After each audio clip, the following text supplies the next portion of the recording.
राधिका राज और आप देख रहे हैं 4 का चक्रव्यूह। और आज बात करेंगे 4 ऐसी बड़ी खबरों की जिससे पूरे देश में सनसनी मच गई है। 4 के चक्रव्यूह की सबसे बड़ी खबर आपको बता दें, दिल्ली ब्लास्ट के बाद वाराणसी में हाई अलर्ट, आतंकियों का हो सकता है अगला ठिकाना उत्तर प्रदेश। तो क्या है माहौल वाराणसी का, बताएंगे आपको।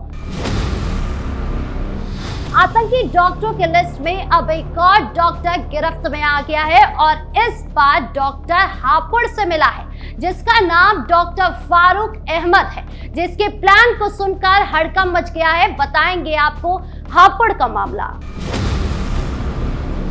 एक तरफ जहां आतंकी संगठनों पर एक्शन हो रहा है, तो वहीं दूसरी तरफ छांगुर बाबा के धर्मांतरण नेटवर्क को भी तोड़ने की हर मुमकिन कोशिश की जा रही है, जिससे आतंकी संगठनों में हड़कंप मच गया है।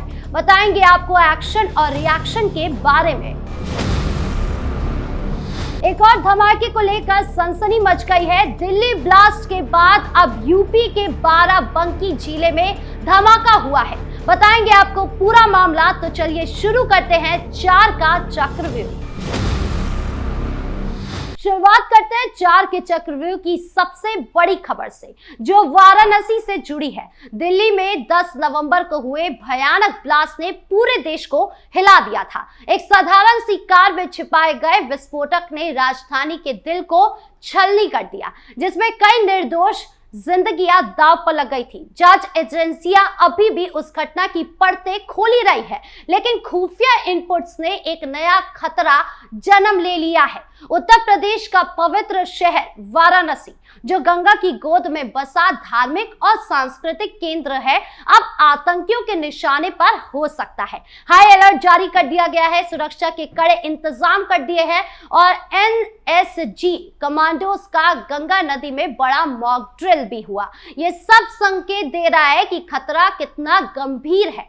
वाराणसी को मोक्ष नगरी कहा जाता है, लेकिन इसके ठीक विपरीत यह शहर आतंकी तत्वों के लिए एक आसान निशाना बन सकता है। काशी को इसलिए भी चुना जा सकता है जहां हर रोज हजारों श्रद्धालु काशी विश्वनाथ मंदिर में दर्शन के लिए उमड़ते हैं। विदेशी पर्यटक गंगा आरती देखने आते हैं और त्योहारों के मौसम में भीड़ 2 गुनी हो जाती है। इतिहास गवाह है कि वाराणसी पहले भी आतंकी हमलों का शिकार हो चुका है। 2006 में संकट मोचन मंदिर पर ग्रेनेड अटैक, 2010 में बनारस कैंट स्टेशन ब्लास्ट, ये घटनाएं शहर की संवेदनशीलता को बयान करती है। दिल्ली ब्लास्ट के बाद जब खुफिया एजेंसियों को वाराणसी में संदिग्ध गतिविधियों की सूचना मिली, तो तुरंत हाई अलर्ट बजा दिया गया।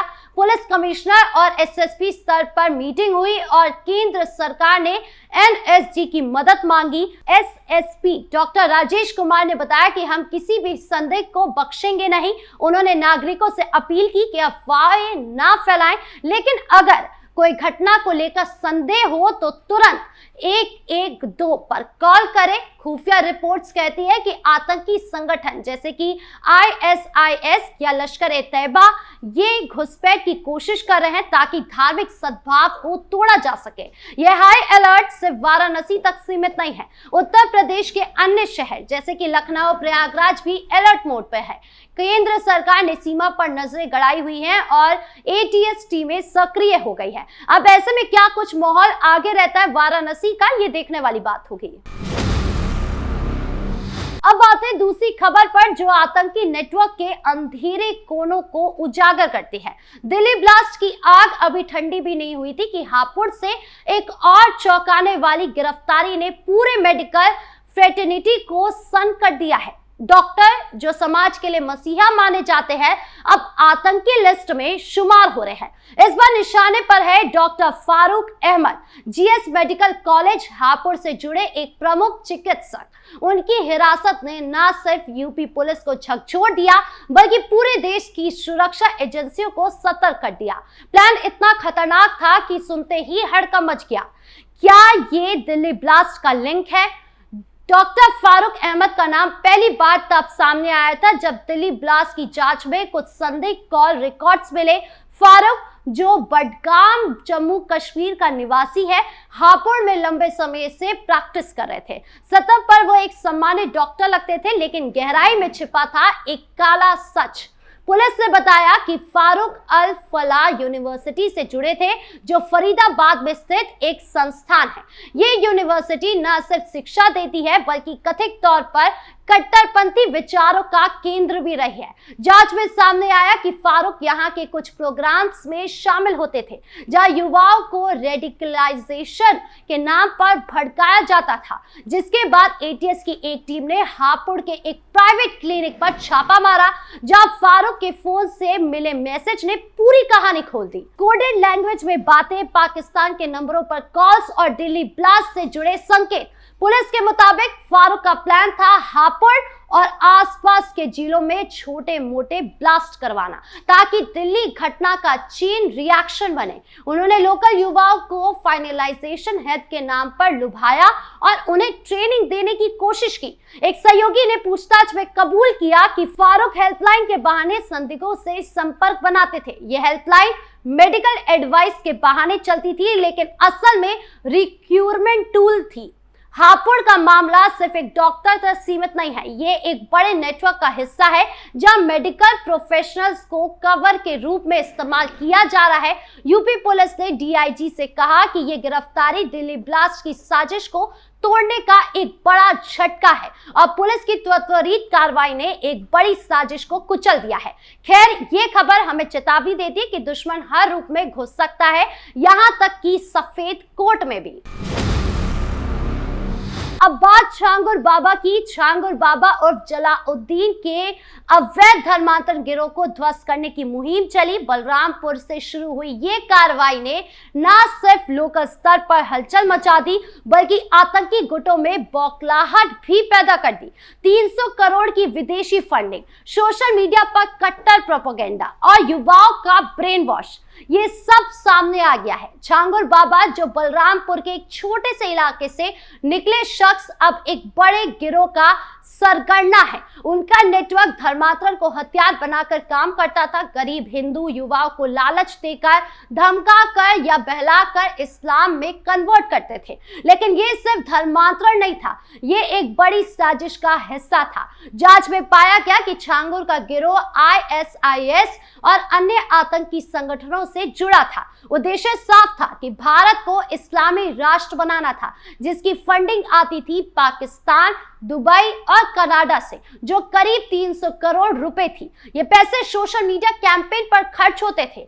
उग्र वीडियो जहां भारत को इस्लाम विरोधी बताया जाता था, युवाओं को लुभाने के लिए फ्री एजुकेशन और जॉब्स का लालच दिया जाता था। नेटवर्क दिल्ली, मध्य प्रदेश, हैदराबाद, आगरा तक फैला हुआ था, जिसके बाद छांगुर की लगाम यूपी पुलिस के हाथ आ गई। यानी कि यूपी पुलिस ने एक्शन लिया।